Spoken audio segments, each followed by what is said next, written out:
자, 스튜디오가 확 바뀌었죠.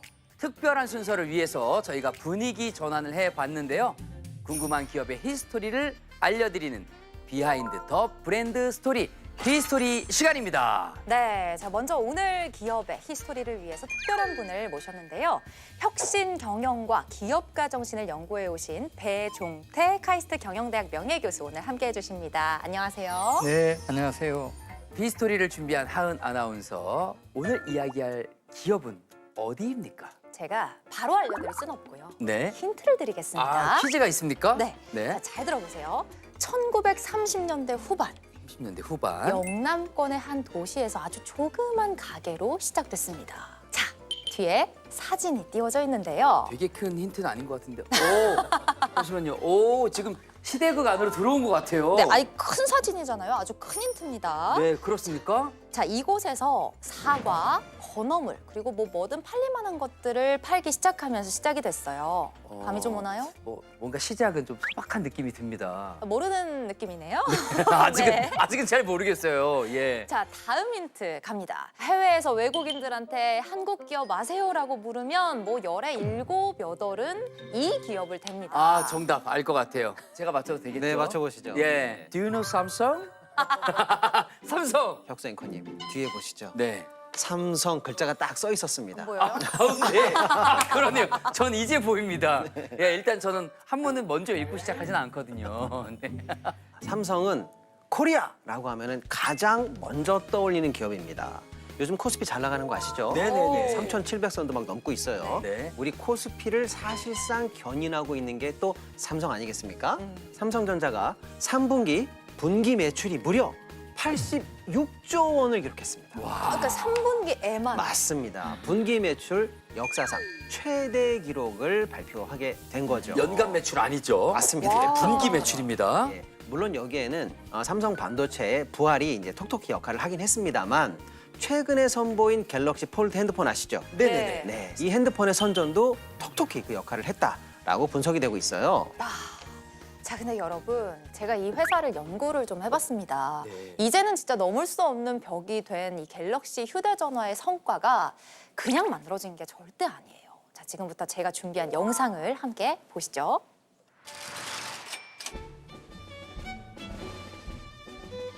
지금 제 뒤로 보이는 이곳은 바로 삼성전자의 구미 공장입니다. 1995년 3월, 휴대전화와 가전제품을 쌓아두고 사람들이 모였는데요.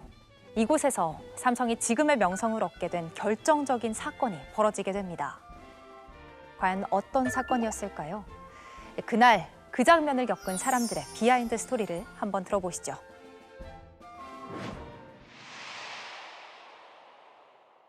(15만) 대의 불량 휴대폰을 운동장에 깔아놓고 해무로 부수고 직원들이 불을 태우는 애니콜 하형식이었습니다.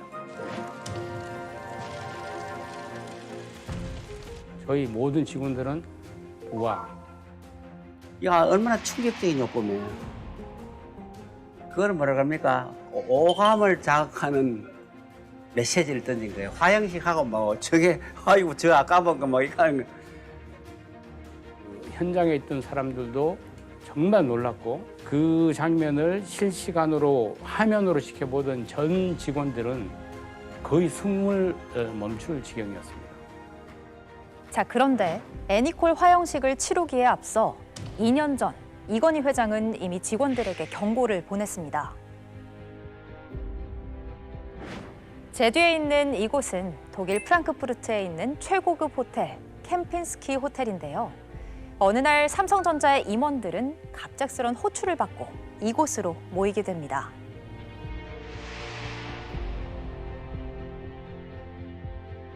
새벽에 딱 일어나니까 뭐라고 그러냐면 전자관계사 임원들을 한 사람도 빼놓지 않고 다 모으라는 거야. 전 세계 어디가 있든 무슨 일을 하고 있든 다 중단하고 이 프랑크푸르트로 집합해라. 그리고 한 사람도 남겨놓지 마라. 삼성 병에 걸렸다고 해서 말기 암환자라고 이렇게 표현했어요. 이거 치유하려면 그냥 있으면 안 된다.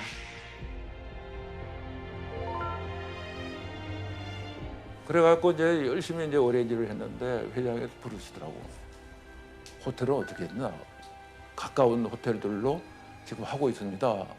초인류 호텔에서 체험을 시켜야 돼. 그래가지고 한 200명이 다 들어왔대요.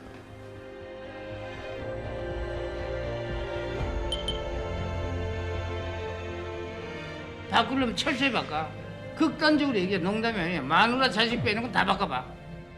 마누라 자식 빼고 다 바꿔라 하니까 이 메타포가 굉장히 강한 카리스마의 메시지를 던져주면서도 유머러스하잖아요. 삼식간에 회장님이 마누라 자식 빼고 다 바꿔했다. 이거는 뭐 대만 받아들여요. 그럼 서울이 아니고 프랑크푸르트 뭐였나. 국내에서 가는 삼성이라는 걸 제대로 볼 수가 없어. 우리가 500대 기업보다도 못한 이유는 초인류라고 하는 사람들은 어떻게 생각하고 어떻게 일하는지를 보고 듣고 느낀 적이 없었기 때문이라는 거예요. 그 매일같이 한 군데를 가서 보는 거예요. 벤츠 공장도 가보고 폭스바겐도 가보고 돌아오면 이 토론을 시작하는 거예요. 그 토론이 뭐 밤 12시에 끝날지 1시에 끝날지 그건 몰라요. 그날 그래서 돌아가면서 이제 소감도 얘기하고 반성도 하고 이러는 거예요. 그래서 유럽을 다 보고 난 다음에 유럽에는 더 이상 초인류를 볼 만한 데가 없습니다. 그럼 영국 가자, 일본 가자. 다 돌면서 68일간을 하는데 소비자한테 돈 받고 물건 파는데 불량품 내놓고 하는 게 미안하지도 않느냐. 이제는 삼성이 안 변하면은 영원히 국가적으로 1위고 변할 사람은 얼마든지 변하는데 기다리겠다. 이게. 기다린다 나는. 경제 본질 속에서 남보다 좀 낫게 빨리 싸게 좋게 물건 만들어서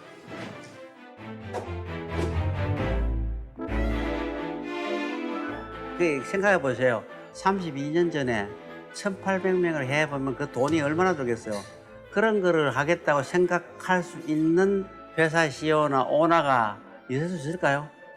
그렇게 신경을 했는데도 불구하고 품질이 획기적으로 개선이 안 됩니다. 라는 보고를 받은 거죠. 그 충격이 필요하겠네.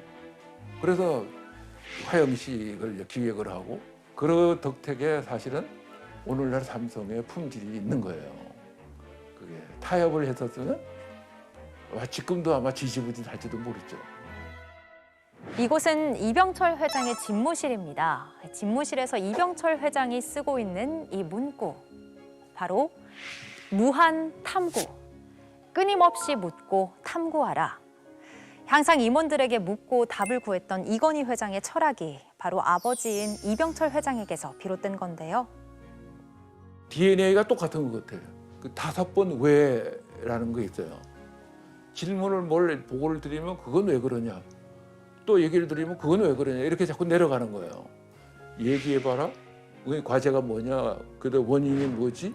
대책을 어떻게 하려고 그러지. 그래 그렇게 하면 미래에 예상 못한 문제, 잠재 문제는 뭐가 없을까? 그것까지 미리 대비해야 돼. 제가 보니까 이재용 회장도 똑같다고 하더라고.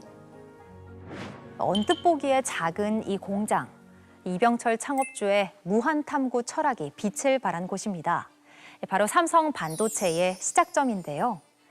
이 작은 반도체 회사 인수를 제안한 사람이 바로 이병철 회장의 셋째 아들 이건희 회장이었습니다. 오늘 내가 이건희 부회장 불러서 갔더니 이만큼 보따리를 줘요. 그래서 이거 검토해보라고 주는데 반도체 회사 인수하는 건이었어요. 그 조그마한 반도체 회사를 이제 부실이 돼서 그걸 인수하게 되는데 그때는 이병철 회장이 반도체에 대한 전혀 지식이 없을 때죠. 인수하려면 큰 걸 하지 뭐고 조그만 그런 회사를 하느냐. 이병철 회장님이 별로 그렇게 동의를 안 하셨어요. 그러니까 이제 이건희 회장님이 본인의 개인 돈을 가지고 이걸 인수를 한 거예요, 사실은. 이거는 아마 최초로 제가 아마 말씀드린 것 같은데 그때 이제 그 아들이 셋이 있었지 않습니까? 회장님하고 저하고 단둘이 있을 때인데 회장님이 느닷없이 세 아들에 대한 평가를 하시는 거예요. 큰아들 명희는 예술가가 됐으면 좋겠지. 둘째 아들 창희는 중소기업은 할 만한데 그래도 셋째 커니가 큰 그룹 움직임만 하자. 그러시고는 딱 정세를 하시고 너 이 말 아무한테도 하면 안 된다. 이렇게 이제 다짐을 하셔서 정말 제가 우리 집사람한테도 얘기를 안 하고 지냈는데 이건 회장이 이제 이병철 회장님한테 반도체 산업, 전자산업, 반도체 산업 미래 이런 것에 대해서 여러 가지를 많이 말씀하고 같이 미국도 다니고 이렇게 하면서 결국은 반도체 산업 하자 이렇게 생각을 했던 거거든요. 도쿄에서 도쿄 선언을 하면서 이제 결심을 한 거죠.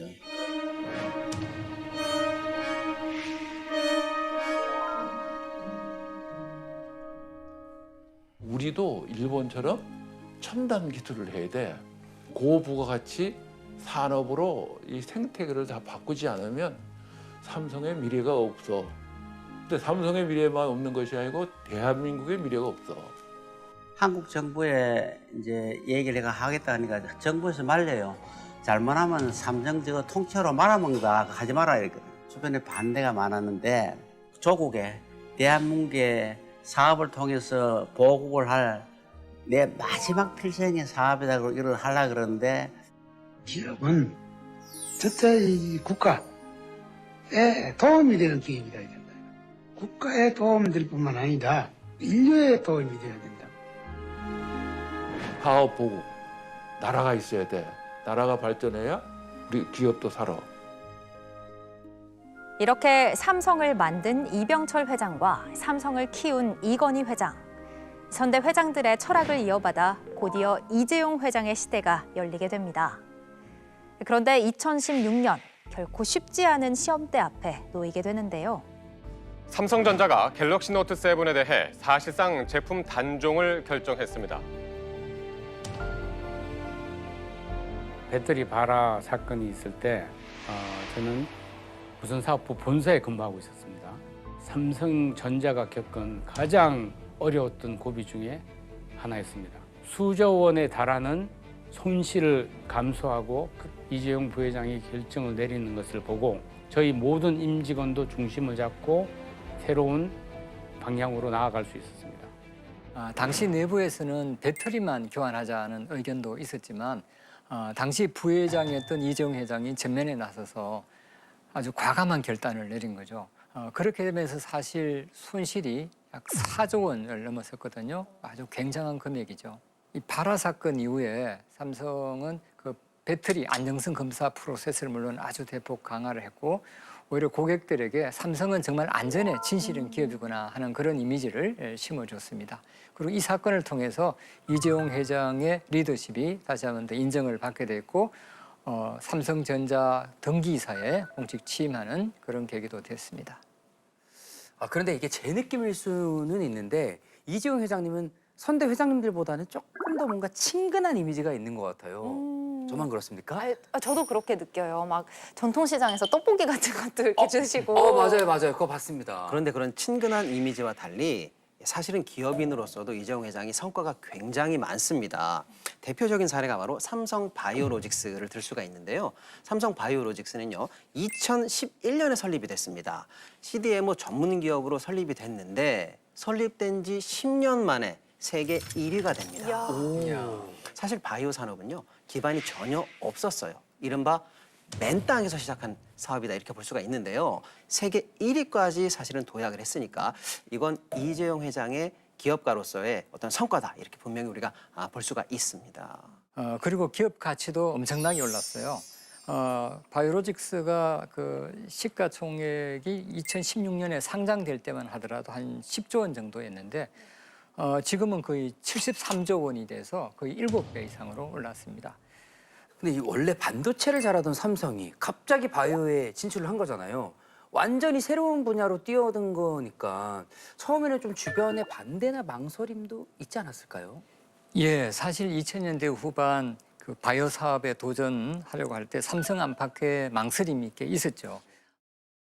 의아했죠. 갑자기 왜냐면 제약 바이오에 대한 기반이 없는 삼성에서 이거를 과연 잘할 수 있을까 이런 좀 초기에 의구심들은 있었던 것 같아요. 후발주자였기 때문에 수주를 받기가 굉장히 어려웠을 텐데 당시에 이재용 회장이 큰 역할을 해서 초반에 BMS나 로슈로부터 수주를 받았기 때문에 다른 빅파마들도 이제 수주를 주기가 좀 더 편안해지는 그런 선순환 구조에서 핵심적인 역할을 수행했다라고 볼 수 있습니다. 자, 이곳은 송도의 삼성 바이오 공장 앞입니다. 이재용 회장은 바이오 산업을 제2의 반도체로 키우겠다는 강한 의지를 보이고 있는데요. 바이오 산업이 미래 먹거리 산업 틀림없거든요. 이제 이 AI 반도체 다음을 바이오라고 생각해요. 그래서 세계에서 가장 빠른 시간에 가장 큰 이 바이오 시뮬레이터 공장을 가지고 있잖아요. 그렇다면 세대가 바뀐 지금 두 회장과는 또 다른 길을 걷고 있는 이재용 회장의 리더십에 대해서 주변에서는 어떻게 느끼고 있을까요? 이재용 부회장 그 방에 한번 놀러 갔다가 삼고초려 유비가 제갈공명에 찾은 그 그림이 있더라고요. 그 훌륭한 인재가 있으면 제가 삼고초려해서 모셔서 잘 배우겠습니다. 이렇게 그러더라고요. 이재용 회장이 강점으로 나타나 보이는 것이 굉장히 온화하고 그다음에 협력적이고 그다음에 유연성을 가졌다는 게 그게 AI 반도체 동맹에서는 협력이 꼭 필요한 겁니다. AI 반도체 생태계를 다른 세계의 어떤 기업가보다 빨리 먼저 이거를 만들어내고 있거든요. 글로벌 생태계 설계자라는 명칭을 붙이고 싶어요. 시대에 맞게 새로운 철학과 경영 철학을 가지고 각자가 그때의 정신을 가지고 새로운 환경에 맞춰서 접목해 나간다면 삼성전자뿐만 아니라 대한민국의 미래는 밝다고 생각합니다. 한 기업을 넘어 대한민국의 산업화, 세계화를 주도해온 기업 삼성. 이젠 또 다른 내일을 향해 나아가는 삼성의 미래는 과연 어떤 모습일까요? 요즘 세계가 발전하고 있는 속도가 또 예전보다도 더 빨라졌잖아요. 네. 중국의 AI 골기 정말 위협적이고 반도체 경쟁도 굉장히 치열해요. 그래서 오늘 우리가 삼성을 이야기하는 것이 상당한 의미가 있다라고 생각합니다. 지금 AI 패권 전쟁이라든지 반도체 전쟁에 사실은 한 복판에 삼성이 위치하고 있어요. 여기서 삼성이 앞으로 어떤 행보를 보이는지에 따라서 정말 기업의 운명과 우리나라의 운명이 결정되지 않을까 할 정도로 굉장히 지금 중요한 순간이다라는 생각이 듭니다.